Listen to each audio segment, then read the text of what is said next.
Okay, hello everyone. Good evening. Are you still here, everybody? Yeah? Can we stand up, please? Just to stretch a little bit. We've been sitting down for a long time.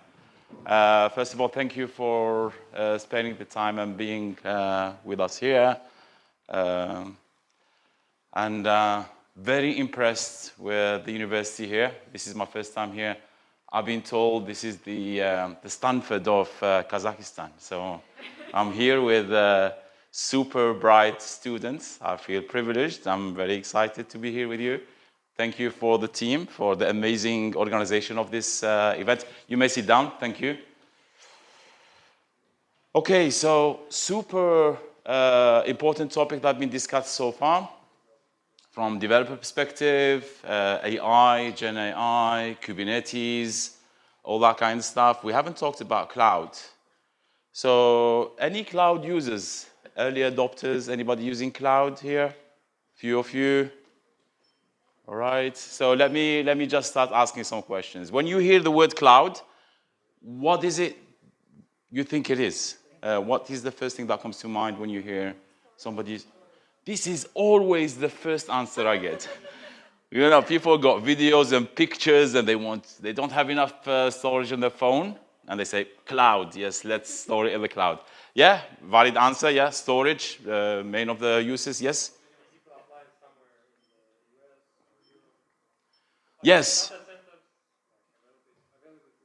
Yeah, so availability zones, so you might be a startup and your user base are not in Kazakhstan. You want to target somebody in the US, for example. So you want to deploy your solution over there to be closer to user, give them a better experience from performance-wise, latency, and all kinds of stuff. So cloud providers give you that opportunity to host your solution somewhere in a different region. Talked about Kubernetes being fully managed, somebody who's going to manage that for you. Any other things for? Perfect, yeah, all those kind of serverless and advanced kind of deployment solutions that we can, as developers, apply to. But let me show you a quick video to tell you what cloud is. So there is another perspective to it, so let me just play this video here quickly. And then we're gonna come back and talk about what I've got for you today. It's data. What is the cloud? It's data. It's scalable. It's elastic. It's servers, databases, and hard drives. But it's bound in physical data centers. We're going to unveil something that completely changes the way you think about cloud. You know public cloud, and you may know private cloud, and you might even know about hybrid clouds and marketing clouds and elastic clouds. But today, now, there's actual cloud. Introducing Google Actual Cloud Platform. This is the world's first cloud offering running on servers in the troposphere, inside actual clouds. It's faster, it's more scalable, it's more secure. And most importantly, it looks like a real cloud. We're also releasing an industry-first performance feature, Storm Boost.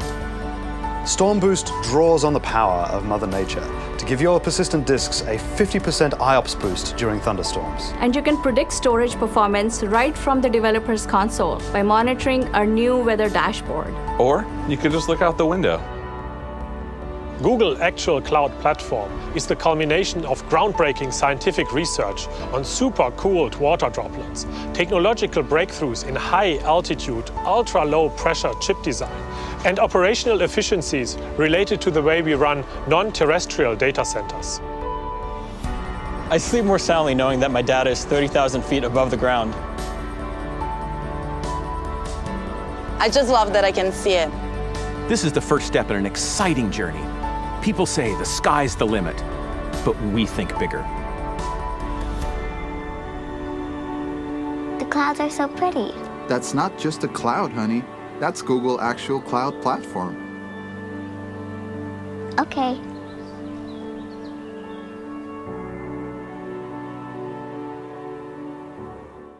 That's the other perspective of cloud. Yeah, this is actually Google. They do this kind of funny videos, April's Fools. So like the cloud is like, your storage is in the cloud and stuff like that. Yeah. All right. So yeah. So we understand what's the cloud, but there was few things talking about serverless and Lambda and cloud functions and this kind of stuff, and we talked about storage, but we talked a lot about AI and machine learning. So what do we need for machine learning and AI in terms of infrastructure perspective? We need a lot of compute power. GPUs is one of them. Google, they have TPUs, tensor processing units. We need a lot of storage, a lot of compute. And this is difficult to have on premises. You have to spend a lot of money in order to have the infrastructure to do this kind of high computations for machine learning and AI. And Google, they've been doing this for 2 decades or even more. So they have massive data centers with super scalable infrastructure in terms of compute and storage and all that kind of. And they build on top of that services for machine learning and AI that allows you to, we hear a lot of this democratization of machine learning and AI, tools that are out of the box to allow you to do machine learning for different use cases. Now, moving back to the topic that, some of the topics that we talked about today, like Kubernetes and developers tools that we've seen. So how do we leverage the services in the cloud? This is one of the topics that developers really want to get into. So for the ones who are, how many developers we have here? Okay, we have a lot of developers here. So when you are working in your laptop and developing some applications or solutions, usually you are in full control. So you know the operating system, you installed it, you installed some of the dependencies that we've been talking about, the frameworks. You are in full control in terms of security. You are the admin on stuff. So what kind of challenges we see if you want to deploy an application in the cloud? What kind of challenges you may face, or you might have like tried and you say, I'm having difficulty here.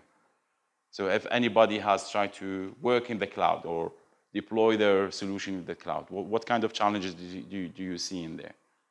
Yes? Say again? Cost.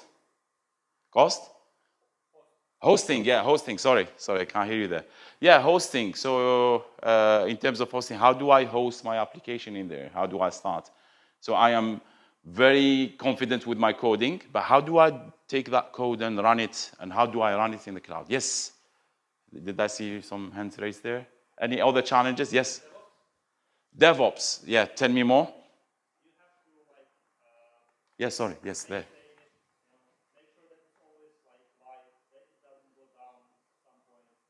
Yeah, so pretty much when you talk about DevOps, reliability of your application, yes, absolutely. So when you are on your own laptop and you want to deploy for a lot of kind of users, you want to scale. So who's going to manage that? So how can I do that in the cloud? Yes, absolutely. What else? Sorry, I've seen the hand raised there.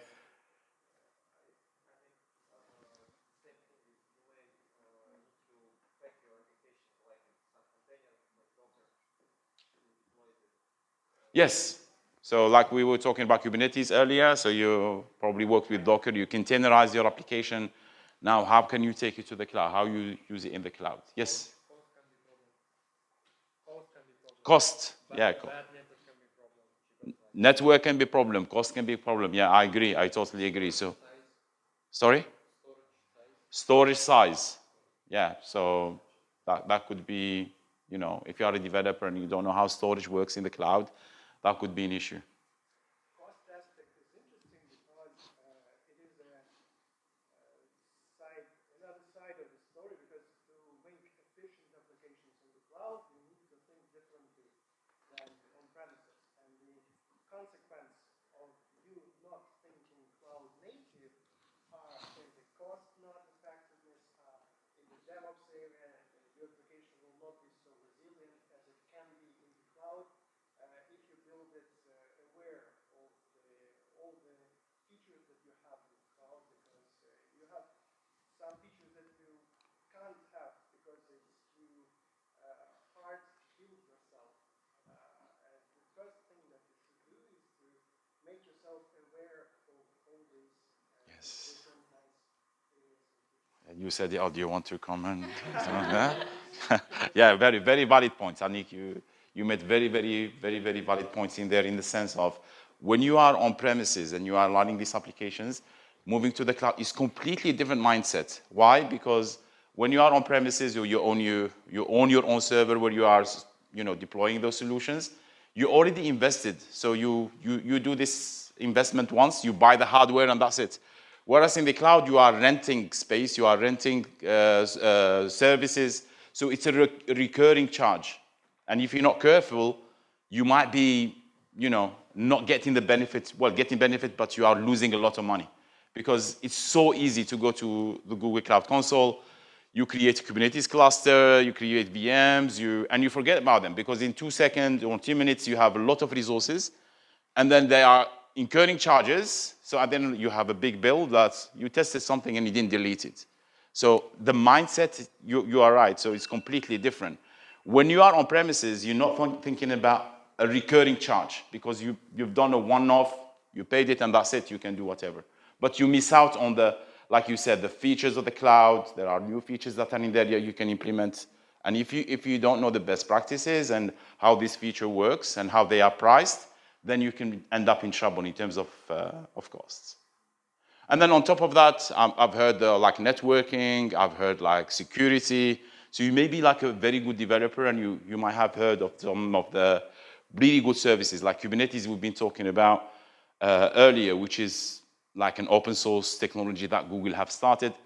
We talked about containers. And by the way, Google, they have now like 10 or more services.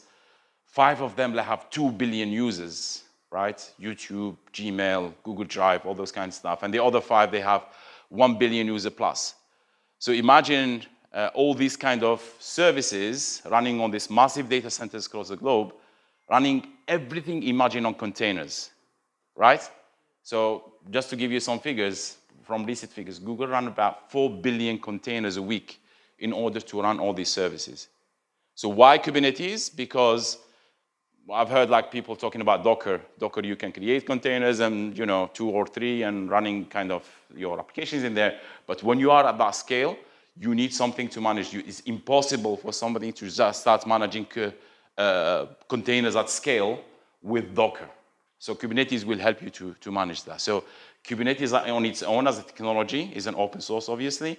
And by all means, you can go and create Kubernetes cluster on premises, but it's a beast of a product. You need really, really good knowledge of how to create a cluster, how to create this kind of master node and the control plane and all that kind of stuff. It's very, very advanced stuff. You need to know your stuff. It's not something that you can create within an hour or so. You need storage, networking, security. So usually in companies, they have different teams getting together in order to have a Kubernetes infrastructure ready for them. Whereas, like the presentation we had earlier, a managed service means you can go to the console, create for me a Kubernetes cluster for me.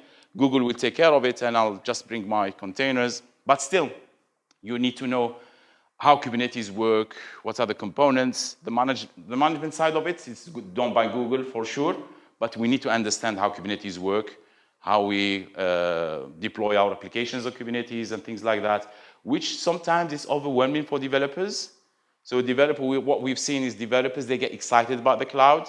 They make that move and then, okay, I am in the console now. I've got my application, my code. How do I deploy it? So the topic, right, I'm talking about here today is what we call the solutions, the jumpstart solutions. So jumpstart solutions is kind of what helps developers. I'm focusing on developers, but you can do anything. So machine learning engineers, data scientists, they are ready-made solutions that you can deploy with a button. So Google, what they created, what they been doing what been announced recently in Google Next conference is, stop playing around with my cables there. You're right. So they created the repository of ready-made solutions for different kind of experts, like data analysts, machine learning, AI specialists to leverage these services in the cloud, because when you deploy a solution in the cloud, it's not just a matter of I've got my code, this is my application. Remember, you might have like a backend database, you might have like leveraging an AI service in the cloud. So it's like a full solution could be the components from different services. So as a developer or as maybe data analyst or data scientist, very difficult to be looking at how do I set up my network? How do I do load balances for external users to access my applications? How do I scale up and down? How do I deploy a Kubernetes cluster and scale it when I need more resources because my application became super famous and popular and I got more users to use it, so I need to scale it.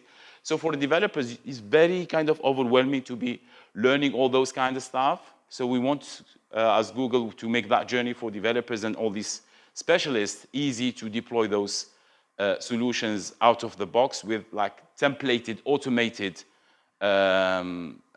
fully fledged solutions that you can customize yourself as well. So this is what we call JSS, Jumpstart Solutions.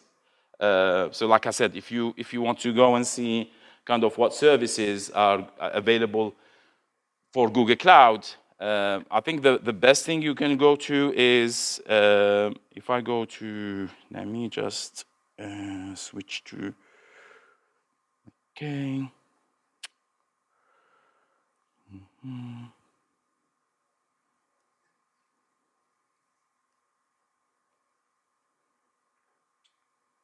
What is that again?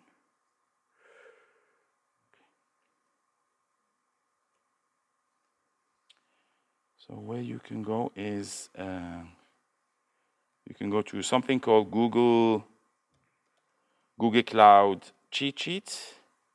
We're not cheating, but. And this will take you to this kind of very dynamic, and this is, you find all the services of Google Cloud. So if you are interested in like databases or networking, or so maybe you have done some kind of design of a solution and you want to have a load balancer, you want to have a database. So you can go to, usually this is what you search for. You go to these services and see maybe will take you to the official documentations and guides, and you work your way through those solutions from there. Okay, but usually, where do we start as developers or expert in one field is to go to Google search, and we try to say, okay, this is what we with the web search, and we go to Google search and we say, Google Cloud, how do I build a JavaScript web application? And it will give you the steps and the services, and you go and find what the services are about, how do I configure them, and things like that. But in Google Cloud now, we have this Jumpstart solution. So we have what we call the Cloud Architecture Center, and in there, you will find this new service called Jumpstart Solution Guides, and it will give you the architecture. So it's like a repository of solutions that are available for you, and you can choose whatever solution you want. So for example, you have an AI image processing. So if we see this kind of live here, so if I go to GCP Jumpstart Solutions, there. And in here,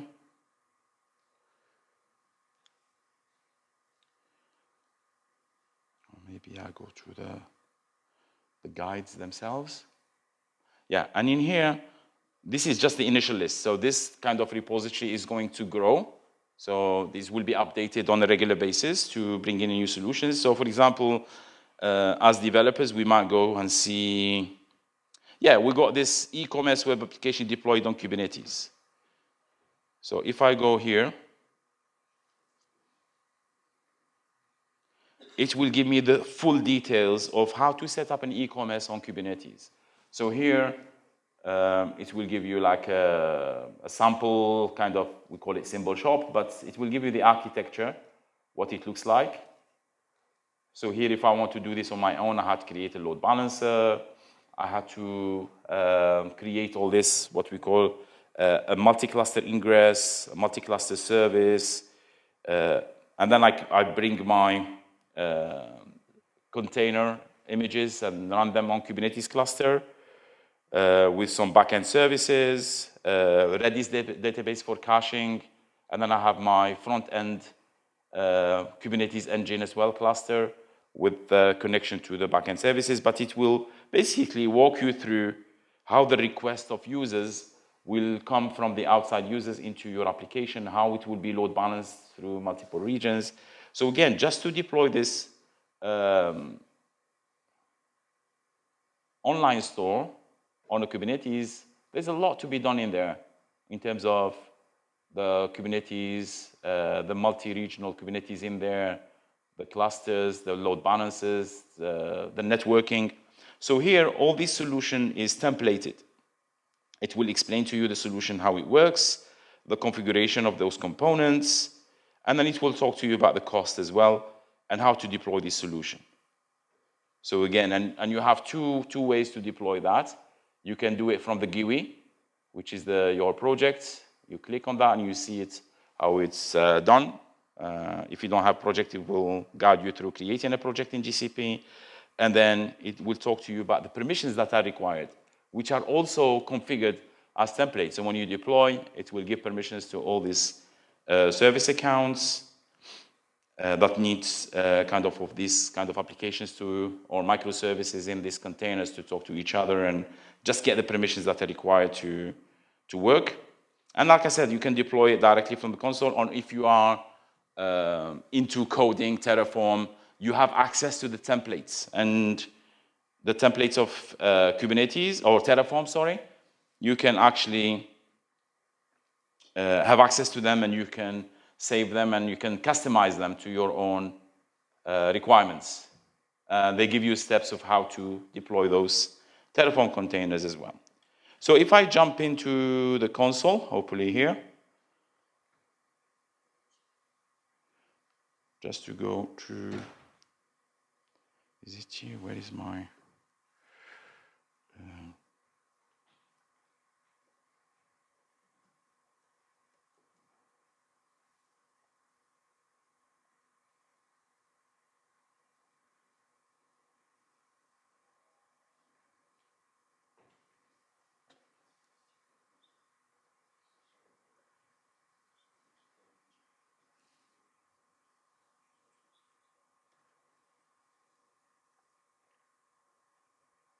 if I go to the console,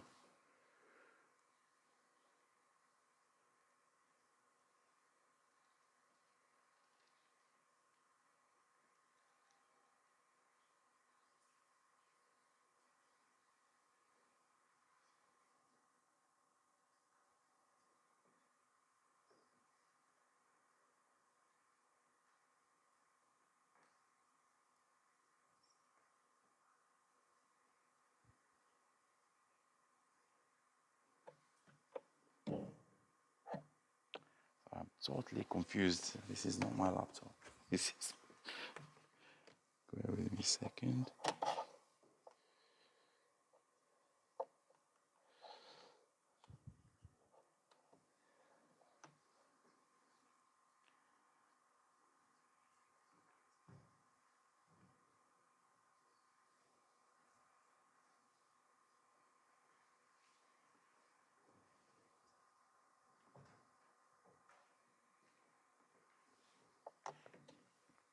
Yes, I plugged it. It's here.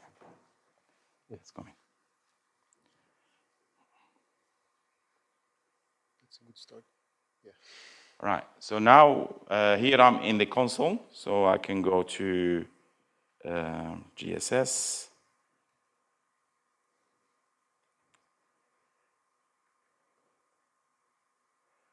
Jumpstart solutions. And here are my repository of all the solutions. So we were talking about the e-commerce web application on Kubernetes. And again here, the products that require Kubernetes engine that we talked about earlier, the load balancers, and the IAM, which allows us to give permissions to all these services to just have access to and communicate between each other. So here I can just press deploy. and it will just ask me, okay, it's telling me it's been deployed here. So let me see where is my, so I can select another one. Just for the sake of this quick demo, we're just going to select another one. Maybe we go to, if I haven't used it before, 3-tier web application. Okay. So this one, for example, I've got 3-tier web application, front end, back end, and middleware, running Cloud SQL as a back end, and a caching mechanism with memory store, and running Cloud Run, my application in the front end, and the middleware in the Cloud Run service. So here, if I deploy that, okay, I can just deploy, and it goes and creates all these services for me. So as a developer, I just want to my code, put it maybe in the container, running a Cloud Run, and all the infrastructure is going to be deployed for me. So obviously, it's going to take about maybe 10 minutes or so. We're not going to watch it do that. So it will create all that in the background for us. Let me just switch back to the slide deck. And we might come back to this to see how it's done.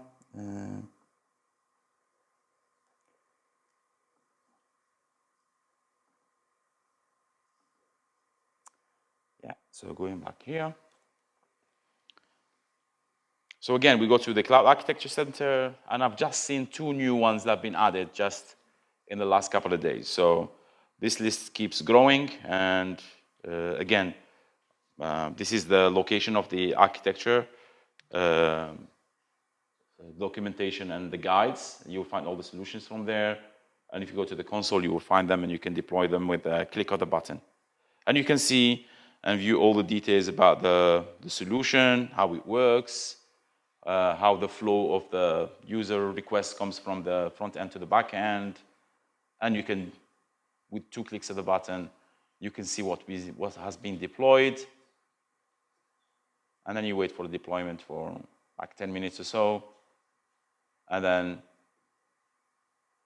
you can view your application live running at the end of it. So it will speed up all that process, kind of taking your application to the cloud very, very quickly to whatever region that Google have regions across the globe.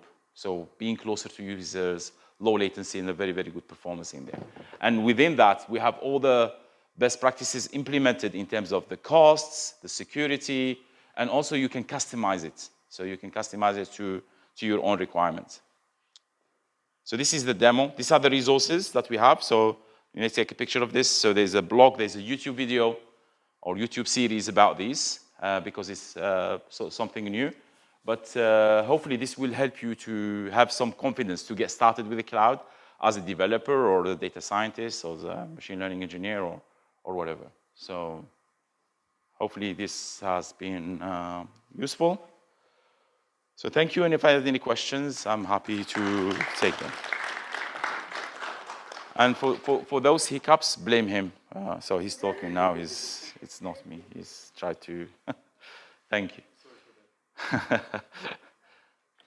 has some questions? Yes. So I think one of the main competitors of Google Cloud is AWS. Yes, AWS, Azure, these are the top kind of. What are the main differences of Google Cloud from other cloud providers? Is there any key differences, maybe in pricing or maybe in resource management? Yeah, very, very good question. So don't want to be biased here because I work for Google. But we work with customers, and you know, when you are wanting to run something in the cloud, there isn't an answer for like specific answer for database. You should go here. So according to your requirements, you always do assessment. Okay, what is most important for you? And then because all these cloud providers, Google, AWS, they have similar services, but they excel in one or the others. Google, they are very known for machine learning and data. and the networking. Okay, because they've been doing these for years. Their own business is machine learning, data. They have huge amount of data and this kind of stuff. So according to your requirements, you assess the services that are available for each cloud provider. You see the cost, so according to what you want to build. And having that as a developer, if you have like one solution, but big organizations, what they do, they go, what we see that the trend is like multi-cloud strategy. Like they said, you don't put all your eggs in one basket, okay? And that's according to, for high availability, resiliency, and you might be going in an organization and for your requirement, because you were using Microsoft, maybe you use Azure for one service, but well, heck, I've got powerful service of machine learning on Google Cloud. I'll take those. I'll take the data analytics tools like BigQuery and all that kind of stuff because they are super effective, fast network. And so, yeah, so people are going to multi-cloud these days. They don't go in one cloud provider in there, but you assess the strength of each one, you assess the cost, and you go that way. Any? Yes?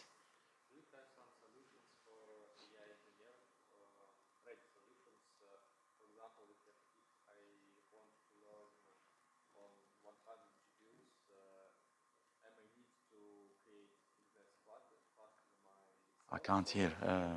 Okay. So is there a second mic here?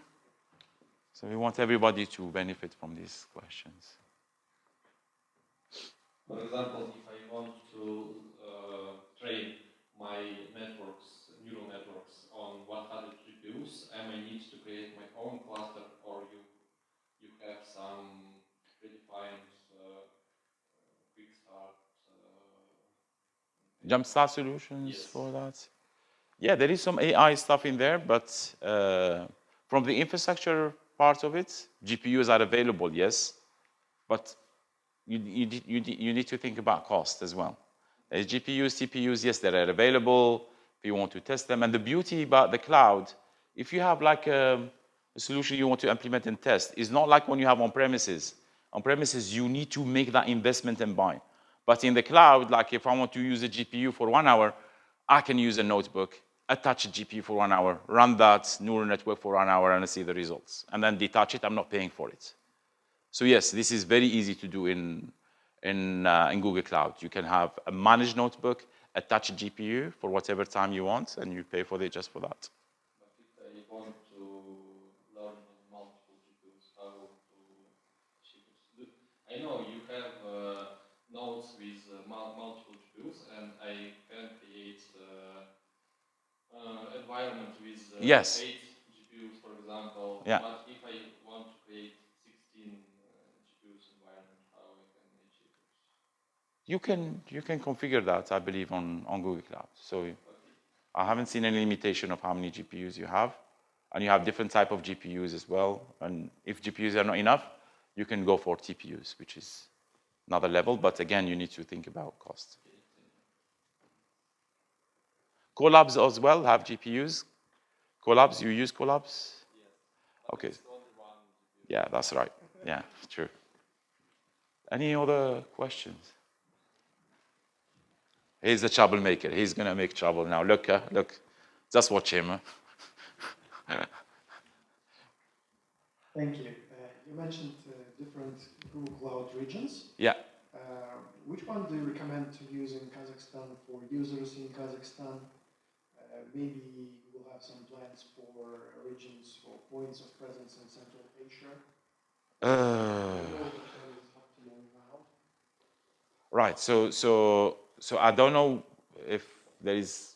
Well, we've heard Mr. President today that in his speech that he's been talking to Google and Amazon about collaboration. So maybe there's a new region in the future in the country. I'm not sure, but there is a tool in GCP available to. It depends what you want in terms of performance, and so there's two things we need to think about here: performance and regulations. So compliance.